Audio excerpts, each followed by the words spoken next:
नमस्कार, श्री स्वामी समर्थ। आज तुमच्यासमोर व्हिडिओच्या माध्यमातून पुन्हा एकदा येतो आहे। त्याचं कारण असं आहे की येत्या 23 तारखेला 23 जानेवारी 2026 ह्या रोजी वसंत पंचमी आहे। या वसंत पंचमीला अनन्यसाधारण महत्त्व आहे। हिरव्या पालवीतून नवचैतन्य येतं अशी ही वसंत पंचमी आपल्या जीवनामध्ये एक प्रकाश घेऊन आलेली आहे।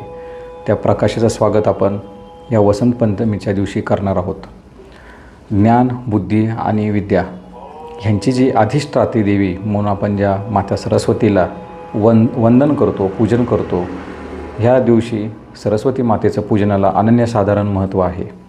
आणि ह्या दिवसाचा पुरेपूर फायदा जो काही आहे चांगल्या पद्धतीने तो आपल्याला घ्यायचा आहे। तर त्यासाठी काय करायचं आहे की ह्या दिवशी ब्रह्ममुहूर्तावरती उठून सूर्योदयाच्या आधी तुमची आंघोळ झाली पाहिजे। त्यानंतर तुम्ही सूर्याला अर्घ्य अर्पण करा। सूर्याला अर्घ्य अर्पण करण्यासाठी का करायचं ते हे वर्ष सूर्याचं आहे। जितकं तुम्ही सूर्याला अर्घ्य प्रदान कराल तेवढं तुमच्या जीवनामध्ये आध्यात्मिक उन्नती, प्रगती, शरीरसुद्धा तुमचं व्यवस्थित राहील। त्यानंतर तुम्ही पिवळे वस्त्र धारण करायचे आहेत। पिवळं वस्त्र धारण ह्यासाठी करायचं ती ह्या वर्षी जी मकर संक्रांती आहे तिने जे वस्त्र परिधान केले होते ते पिवळे होते। त्याचबरोबर पिवळा हा जो कलर आहे तो तेजाचा, ब्रह्मांडाचा कलर आहे, म्हणून पिवळे वस्त्र धारण करायचे आहे।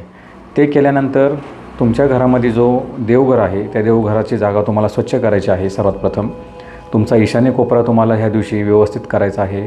त्यामध्ये कुठल्याही प्रकारचा क्लटर्स नको, म्हणजे आडगळ नको। ते केल्यानंतरनी तुम्ही एका पाटावरती पिवळं वस्त्र अंतरायचं आहे, पसरवायचं आहे आणि त्याच्यावरती तुमची सरस्वती मातेची जर तुमच्याकडं मूर्ती असेल तर ती मूर्ती ठेवायची आहे। जर मूर्ती नसेल काही हरकत नाही, तुम्ही प्रतिमासुद्धा ठेवू शकता, काही अडचण नाही।